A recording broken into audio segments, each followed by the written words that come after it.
دو عالم تمہارا ہوا کملی والے کہ تم ہو ایک گھر کو باقی رکھنے کے لیے اللہ تعالیٰ نے سینکڑوں آیات اتاری ہیں، ہزاروں احادیث موجود ہیں، اور میں نے پہلے بتایا تھا کہ اللہ نے تمام رشتوں کی قدر بٹھائی ہے، لیکن اس رشتے کی اللہ تعالیٰ نے عجب طریقے سے قدر، قیمت، عظمت بٹھائی ہے۔ کسی رشتے کو اللہ نے یہ نہیں کہا کہ یہ میری نشانیوں میں سے ہے، لیکن خامند اور بیوی کے رشتے کو اللہ تعالیٰ نے کہا من آیاتہ ان خلق لکم من انفسکم ازواجا لتسکنوا الیہا وجعل بینکم مودۃ ورحمہ ان فی ذلک لآیات لقوم یتفکرون، کہ یہ میری نشانیوں میں سے ہے کہ میں نے تمہیں خامند اور بیوی کا رشتہ عطا کیا، تمہیں ایک دوسرے سے اس رشتے کے ساتھ جوڑا، اس میں سکون بھی رکھا، محبت بھی رکھی، ہمدردی بھی رکھی۔ بہرحال یہ دنیا تغیر، تبدل، انقلاب، گردش ایام، حالات کا، واقعات کا ٹکراؤ، رائے کا ٹکراؤ، مزاج کا ٹکراؤ، یہ اس دنیا کا لازمی حصہ ہے۔ آخری حد تک کوشش ہے کہ گھر بچا رہے، صلح صفائی سے چلے، یہاں تک کہ اللہ تعالیٰ نے بھی کہا کہ جب تم آپس میں کوئی فیصلہ نہیں کر پا رہے تو پھر کیا کرو، فَبْعَثُوا حَكَمًا مِّنْ أَهْلِهِ وَحَكَمًا مِّنْ أَهْلِهَا۔ یہ اور کسی رشتے میں اللہ نے یہ بات نہیں فرمائی۔ ماں باپ اولاد میں ناراضگی ہو جاتی ہے، بھائی بھائی میں ناراضگی ہو جاتی ہے، جتنے رشتے ہیں ان میں یہ بات اللہ نے نہیں فرمائی جو خامند اور بیوی کے ناچاقی ہو جائے، ناراضگی ہو جائے تو اللہ تعالیٰ فرماتے ہیں کہ جلدی نہ کرو، فَبْعَثُوا حَكَمًا مِّنْ أَهْلِهِ وَحَكَمًا مِّنْ أَهْلِهَا۔ ایک اچھا سمجھدار آدمی چنو لڑکے کی طرف سے، خامند کی طرف سے، اور ایک اچھا سمجھدار آدمی چنو لڑکی کی طرف سے، بیوی کی طرف سے۔ اگر وہ دونوں آپس میں کوئی فیصلہ نہیں کر پا رہے، والدین کوئی فیصلہ نہیں کر پا رہے، تو کسی سمجھدار، محترم، معزز فیملی کا آدمی یا آؤٹ آف فیملی، ایک کو لڑکے والے چن لے، ایک کو لڑکی والے چن لیں، وہ دونوں مل کر بیٹھ کر ان میں صلح صفائی کی کوشش کریں اور اس معاملے کو نمٹانے کی کوشش کریں کہ اللہ کرے یہ معاملہ سلجھ جائے اور سمٹ جائے۔ لیکن پھر بھی اگر یہ معاملہ نہیں سلجھتا تو پھر اللہ تعالیٰ نے علیحدگی کا راستہ رکھا ہے، لیکن وہ بالکل آخر میں ہے، اور جتنے حلال کام ہیں ان میں سب سے ناپسند اللہ کو طلاق ہے، ابغض الحلال الطلاق۔ اور یہ یا ایھا النبی اذا طلقتم النساء میں یہ بہت خوبصورت اشارہ ہے، یہاں ایک دم التفات ہے، اس کو بلاغت میں التفات کہتے ہیں۔ یا ایھا النبی اذا طلقتم النساء، بات ایمان والوں سے ہو رہی ہے، شروع اللہ کے نبی سے کی جا رہی، اے میرے نبی،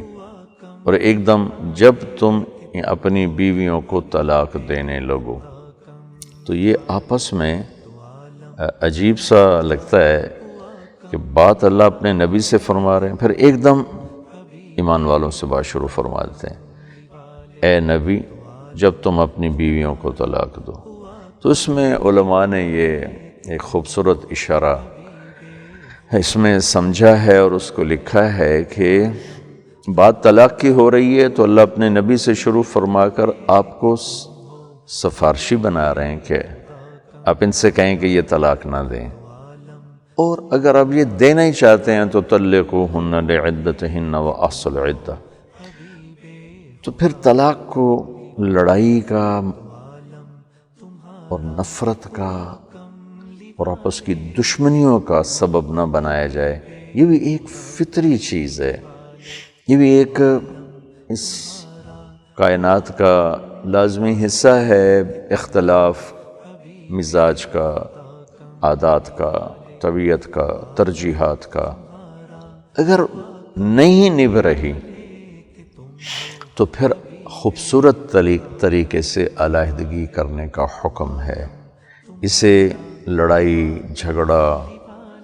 دشمنیاں قتل تک پہنچ جانا یہ ہمارے دیس میں انتہائی ظلم جہالت اور نادانی ہے۔ طلاق صحابہ میں بھی تھی، اللہ کے نبی نے بھی 2 نکاح فرمائے، رخصتی سے پہلے طلاق دے دی۔ آپ کے نکاح 13 ہیں، رخصتی 11 ہیں، 2 کو آپ نے خود طلاق دی۔ تمام بڑے صحابہ کی زندگی میں ملتا ہے۔ تو طلاق کو پھر لڑائی اور نفرت کا موجب نہ بنایا جائے، اور اگر نہیں دونوں میں نبھ رہی تو ہمارے ماحول میں بچی کو کہتے ہیں تو صبر کر، تو صبر کر، تو بس قربانی دے قربانی دے۔ پھر یہ بھی نہیں کرنا چاہیے کہ سسک کے مرنا یہ ظلم اور زیادتی ہے۔ واضح سسرال کا ظلم بے حد ہوتا ہے، سسرال کا نہیں ہوتا، خاوند سخت مزاج مل جاتا ہے اور اپنے مزاج میں تبدیلی لانے پر تیار نہیں، یا ویسے ہی ارادہ ہی کوئی نہیں ہے، تو پھر یوں اپنی بچیوں کو تڑپانا کہ بس تو صبر کر، پھر تمہارا تیری شادی کہاں ہوگی، کون رشتہ لینے آئے گا، پھر یہ بھی نہیں کرنا چاہیے، پھر جدائی ہو جانی چاہیے۔ ایسے ہی بعض اوقات لڑکی کے چند ایک واقعات ابھی میرے سامنے آئے ہیں، انتہائی اخلاق والے بچے، ان کے گھر ٹوٹ گئے، لڑکی کی بدتمیزی، بد مزاجی، حد درجے کی بد اخلاقی اور حد درجے کی زبان کی تیزی نے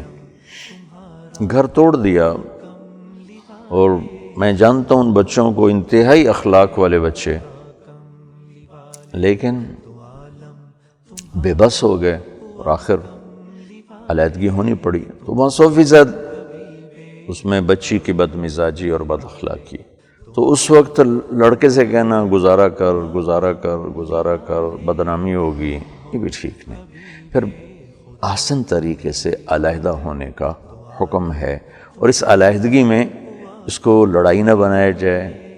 اور اس کو دشمنی نہ بنایا جائے، اور مسنون طریقے سے طلاق دی جائے، ایک طلاق دی جائے۔ ہمارے پورے ملک میں رواج ہے، لکھ کر دیں گے 3 طلاق، بولیں گے کٹھی 3 طلاق، 3 طلاق کے بعد پھر واپسی کا راستہ کوئی نہیں ہوتا، پھر وہ پریشان بھی ہوتے ہیں، سر پکڑ کے بیٹھتے ہیں، پھر آ کر پوچھتے ہیں۔ تو میرے نبی کا خوبصورت طریقہ، ایک طلاق دو، اگر آپ کا گزارا نہیں ہو رہا ایک طلاق دے دیں۔ ایک طلاق کے بعد آپ کو عدت کے اندر تو بغیر نکاح کے ہی دوبارہ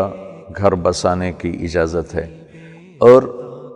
اگر عدت گزر جاتی ہے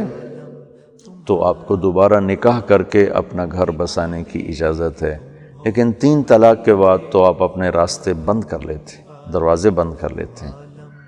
اور مسائل کھڑے کر لیتے ہیں۔ تو پھر میں آپ کو جو بھی میری بات سن رہے ہیں، اللہ نہ کرے کسی کے گھر میں یہ صورتحال پیش آئے، اللہ نہ کرے کسی کے گھر میں یہ صورتحال پیش آئے، اللہ ہمارے بچوں کی بچیوں کی حفاظت فرمائے، ان کو اپنے گھروں میں خوش رکھے، آباد رکھے۔